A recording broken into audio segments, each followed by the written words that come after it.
6:06 de la mañana, estamos en Ampliación de Noticias con Patricia y Fernando. Muy buenos días, amigos. Muy buenos días. Patricia, buenos días. Y vamos a iniciar una conversación con el doctor Rolando Luque Mogrovejo. Él es el nuevo jefe de la Oficina Nacional de Diálogo y Sostenibilidad de la PCM. Su primera entrevista como tal es aquí en RPP. Bienvenido, gracias por estar con nosotros. Muy buenos días, gracias por la invitación. Bueno, pues usted ha tenido, veíamos en la pausa, una actuación bastante importante, no solo en materia de estudios y calificación profesional, sino que además ha trabajado muchos años en la Defensoría del Pueblo.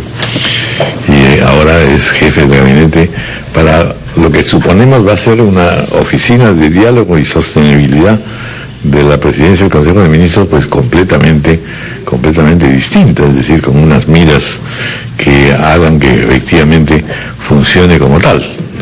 Ha tenido dificultades y debilidades en el pasado y sin duda tiene una prioridad fundamental, sobre todo a los efectos de poder lograr mejorar el diálogo nacional, por así decirlo. Bienvenido, gracias por estar con nosotros. Muchas gracias. Cuéntenos un poco su actuación en la Defensoría del Pueblo, que ha sido de largo tiempo y que le ha dado, por supuesto, lo ha recalificado, digamos, después de su currículum profesional, y seguramente ha sido una experiencia rica. Muy rica, realmente. Yo pertenecía al equipo que fundó la Defensoría del Pueblo el año 96, junto a Jorge Santisteban de Noriega, el primer defensor del pueblo. Me eligió como su representante en Arequipa, Moquegua y Tacna, la primera oficina que se abrió en el Perú, después de la oficina en Lima. Lo acompañé todo su periodo y tuvimos una experiencia muy intensa porque era la primera vez que una Defensoría del Pueblo se creaba como una institución autónoma, de carácter constitucional, para defender derechos, supervisar la administración pública. Así que había que construir conceptual y metodológicamente prácticamente todo, ¿no? Y efectivamente eso se logró. Eso se logró y es un mérito del equipo de la Defensoría del Pueblo bajo el liderazgo de Jorge Santisteban, y esos cimientos creo que han sido lo suficientemente sólidos para tener todavía una Defensoría legitimada en la actualidad. Bueno, y pasar de esto, que en el fondo es mucho más tranquilo, si se quiere, al diálogo y sostenibilidad, a la oficina del diálogo y de sostenibilidad, supone un salto importante. ¿Qué cosa es lo que llega usted a conversar cuando le proponen este cargo? Bueno, la conversación giró principalmente en torno a mi experiencia. Si bien tengo 18 años en la Defensoría, en distintos puestos, 13 de estos 18 años los he dedicado a comprender la conflictividad social en el Perú, a intervenir en ella en distintos roles. Hemos escrito varios informes en la Defensoría del Pueblo, hemos estado al tanto de temas sensibles, como por ejemplo el de la violencia en los conflictos sociales. Tenemos un recuento de las consecuencias en materia de derechos humanos, en materia humanitaria, de los conflictos, porque todos ellos son escenarios de riesgo en los que puede afectarse la vida, la integridad física de las personas. Le hemos dedicado un tiempo también a estudiar los conflictos socioambientales que tienen que ver con industrias extractivas, principalmente mineras, el tema del recurso hídrico. Recientemente, hace unos meses, publicamos un informe. Y hay una vasta tipología de conflictos, ¿sí? Así es, hay una tipología que es con la que trabaja la Defensoría del Pueblo, que también hay una tipología ahora en la Oficina Nacional de Diálogo y Sostenibilidad. Justamente, si me permite, uno de los esfuerzos que quiero hacer en las primeras semanas es la de aproximar a dos instituciones que tienen esta enorme responsabilidad de promover el diálogo, de controlar la violencia y de dar la oportunidad para construir soluciones colaborativas entre las partes, ¿no? Ha habido un momento en que PCM competía con la Defensoría del Pueblo, procuraba no reconocer sus cifras y en parte su trabajo. Yo creo que eso debe terminar. Hemos conversado con el actual Defensor del Pueblo y con el presidente del Consejo de Ministros y tenemos ya preparado un convenio entre ambas instituciones para acercarnos en el marco conceptual, acercarnos en las herramientas de trabajo, en la estrategia, respetando por supuesto las competencias establecidas en la Constitución y las leyes para ambas instituciones. Señor Luque, cuando usted ha sido presentado, el señor Fernando Zavala, primer ministro, dijo: queremos un diálogo no para mecer, sino para la acción. ¿Qué ¿qué garantías hay de que si alguna vez existió un diálogo para Mecser, cosa probable, ahora cambiemos? ¿Qué hace falta cambiar en su oficina, en su función institucional, para que nadie pueda temer de que el diálogo se hace para Mecser? Lo que hay que evitar es que el diálogo, que es un instrumento fundamental en la democracia, se devalúe. Y justamente cuando la gente utiliza el verbo mecer es porque está notando una cierta displicencia de parte de la administración pública, impuntualidad a la hora de asistir a las reuniones programadas, un estiramiento innecesario del diálogo porque no se ha logrado producir una solución concreta al problema. Y rehuir compromisos. Y efectivamente, la parte más complicada de esto es que se termina firmando un acta que contiene acuerdos que no reflejan exactamente lo que la población desea y que contiene además compromisos de difícil cumplimiento en muchos casos. Es una cosa que nos hemos propuesto ahora, es primero hacer un balance de cuáles son esos acuerdos que se han firmado hasta ahora, priorizar aquellos que puedan cumplirse de inmediato y los otros sincerarlos, y pasar nuevamente a una conversación para ver si es posible replantear el acuerdo, porque no todo en el país, con las limitaciones que tiene este Estado, se puede cumplir. Y para eso necesitamos una unidad de gestión del cumplimiento de los acuerdos, que no existe en la Oficina Nacional de Diálogo. No existe. Lo que hay es un vago seguimiento, ¿no es cierto?, sobre los acuerdos. Al final se rehuye la responsabilización respecto de lo que se ha firmado, pero ahora vamos a tener un software, un seguimiento digital de los acuerdos, con plazos responsables, de tal manera que la palabra empeñada por el Estado sea revalorizada, ¿no? Y eso generará relaciones de confianza, que es el elemento fundamental para sentarse a dialogar. ¿Cómo definimos qué cosa es un conflicto social, qué cosa es realmente un conflicto latente, un conflicto que está por desarrollarse, o la gravedad de un conflicto? Lo que está pasando, por ejemplo, ahora en toda la zona de la selva donde ha habido derrames de petróleo. Tenemos, y no le estamos prestando la debida atención, casos de retención o secuestro de autoridades. Tenemos bloqueos de ríos, que claro, como no son carreteras, ni nos enteramos. ¿Qué sistema se usa para hacer un monitoreo real? Porque ojo que en el pasado ha habido, en el pasado reciente además, mucha discrepancia entre lo que Defensoría consideraba un conflicto social y lo que el Ejecutivo consideraba un conflicto social. ¿A quién le vamos a hacer caso en estas discrepancias? Bueno, parte de este convenio y de la conformación de una comisión mixta entre PCM y Defensoría va a ser justamente tener una discusión sobre cuál es la definición de conflicto social, porque efectivamente hay dos definiciones. La de la Defensoría del Pueblo parte de una discordancia entre intereses, entre objetivos de parte de la sociedad, el Estado, las empresas, porque se percibe que hay estos objetivos incompatibles, ¿no? No se necesita del elemento de la violencia para que exista un conflicto social.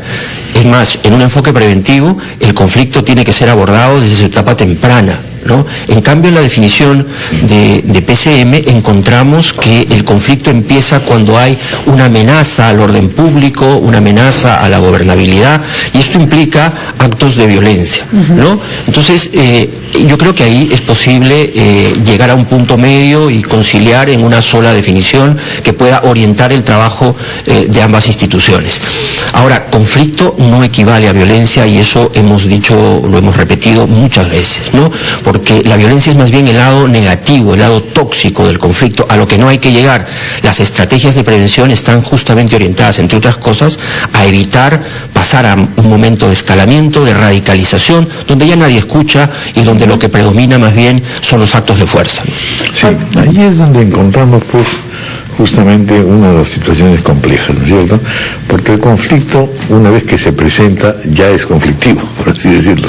Ya las partes están irritadas, ya estamos en un extremo. Aquí lo que se trata es de prevención del conflicto. Sí. ¿Cierto? Estar anteladamente. Sabemos dónde están los conflictos latentes, digamos, en la mayoría de los casos, porque hay pronunciamientos, porque hay informaciones, porque hay planteamientos que se van esgrimiendo entre las partes en disputa. Es allí donde la intervención temprana puede ser mucho más útil también. ¿Cómo está pensado esto en el curso de la conflictividad que presenta el sistema político y gubernamental en el Perú, que se ha multiplicado precisamente por la ineficacia de poder lograr previsoras con combinaciones, conversaciones, diálogos, etcétera. Lo primero, señor Vargas, es que las mesas de diálogo, los procesos de diálogo son estrategias excepcionales para tratar problemas complejos. Cada problema tiene en el Estado peruano un procedimiento, una competencia y una autoridad. Por consiguiente, deben discurrir por allí, ¿no? Los procesos de diálogo no reemplazan ni sustituyen el funcionamiento regular del Estado. Es un primer mensaje importante. Si hay un problema, hay un canal para resolverlo en el Estado. Si el caso es muy complejo... Sí, pero si el canal ya es de por sí es torpe o de por sí está infestado, ya empiezan los problemas. Empieza la interferencia, que es una responsabilidad del propio Estado, ¿no es cierto? Hay que, desatorar esos canales para que pueda fluir la demanda por la vía correspondiente. Si el asunto es muy complejo y hay materia para negociar, hay que abrir un espacio donde el Estado se horizontaliza un poco más y trata directamente con la población bajo ciertas reglas, y esos son los procesos de diálogo, las mesas de diálogo. Pero acá hay una cuestión muy importante en relación a la prevención. No es posible prevenir si no se tiene un sistema integrado de información. No pueden haber fuentes distintas y en algunos casos subutilizadas. Uno puede ver dentro del propio Estado que cada ministerio tiene una unidad de conflictos sociales.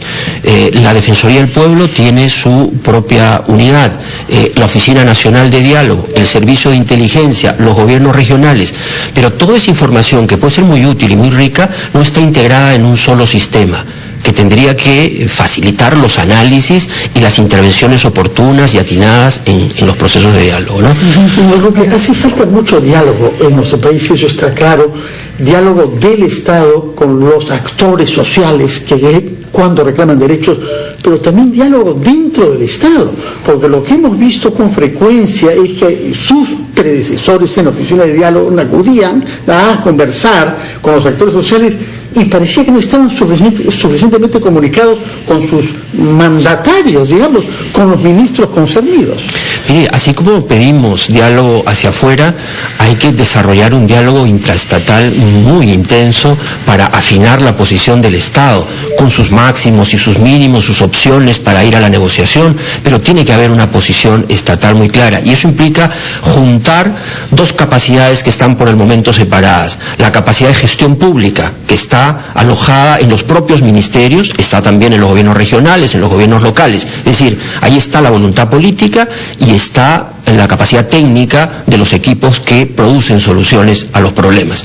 Al lado está la capacidad de gestión del conflicto, que es este equipo de la Oficina Nacional de Diálogo, que hace análisis de actores, de contextos, que promueve el diálogo, que lo organiza, pero que tiene que dialogar internamente con la gestión pública para que al momento de ir al proceso de diálogo y de plantear las soluciones exista efectivamente una identidad entre estas dos capacidades.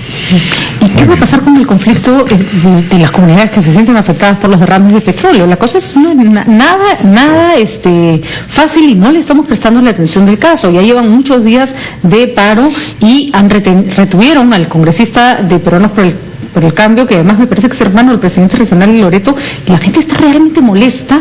No sé, ¿no estamos al borde de que eso se salga de curso? Sí, existe ese peligro, efectivamente. Estamos en contacto permanente con los dirigentes de Saramurillo. Yo mismo he tenido ayer una conversación con algunos de ellos. Nos ha llegado una última comunicación anoche sobre las condiciones para dialogar. Estamos dispuestos a ir a la zona, pero hay una cosa que comprender. Cuando se dice vengan a dialogar a Saramurillo, el presidente de la República, el presidente del Consejo de Ministros, esa es una exigencia en demasía, que no es posible de ser atendida. Tenemos que ser realistas y prácticos en esto, porque se cree que solo en ese nivel es posible tomar decisiones, y no es verdad. Viceministros, directores, la propia Oficina Nacional de Diálogo están en condiciones de llevar la posición del Estado, del gobierno a esta zona para negociar con capacidad de decisión. ¿Qué reclaman exactamente? Son 7 puntos los que plantean en su agenda. El tema del mantenimiento del oleoducto, ¿no? Es un tema sensible y al respecto el señor Augusto Bertel se ha pronunciado. Hay un problema de compensación por la actividad petrolera en la zona, piden una comisión de la verdad por lo ocurrido durante tantos años de desarrollo de esta actividad no solamente en Saramurillo, sino en las zonas adyacentes. Igualmente una ley de monitoreo ambiental. O sea, varios de estos puntos son en realidad muy tratables y creo yo que son carencias que no se dieron en su momento. Son carencias, son parte también de políticas públicas que no se han desarrollado en su momento, pero lo que yo quisiera transmitirle a los hermanos de Saramurillo es que estamos a disposición para ir hoy mismo, mañana mismo, a tener una conversación con ellos y que la comisión que vaya hasta Saramurillo, con un viceministro o con otros funcionarios, va a tener capacidad para tomar decisiones. Algunos de los problemas son de más largo tratamiento. No se puede tomar una decisión y resolver 7 puntos complejos en una reunión de 3 o 4 horas. Sí, ahí la gran tarea es recuperar la confianza.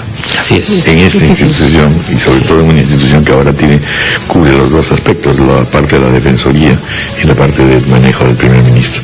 Bueno, a la mejor de las suertes, la verdad que es una tarea fundamental la que le espera a usted y felizmente tiene la capacidad como para darnos buenas noticias. Muchas gracias. Muchas gracias. 8:22 de la mañana, una pausa.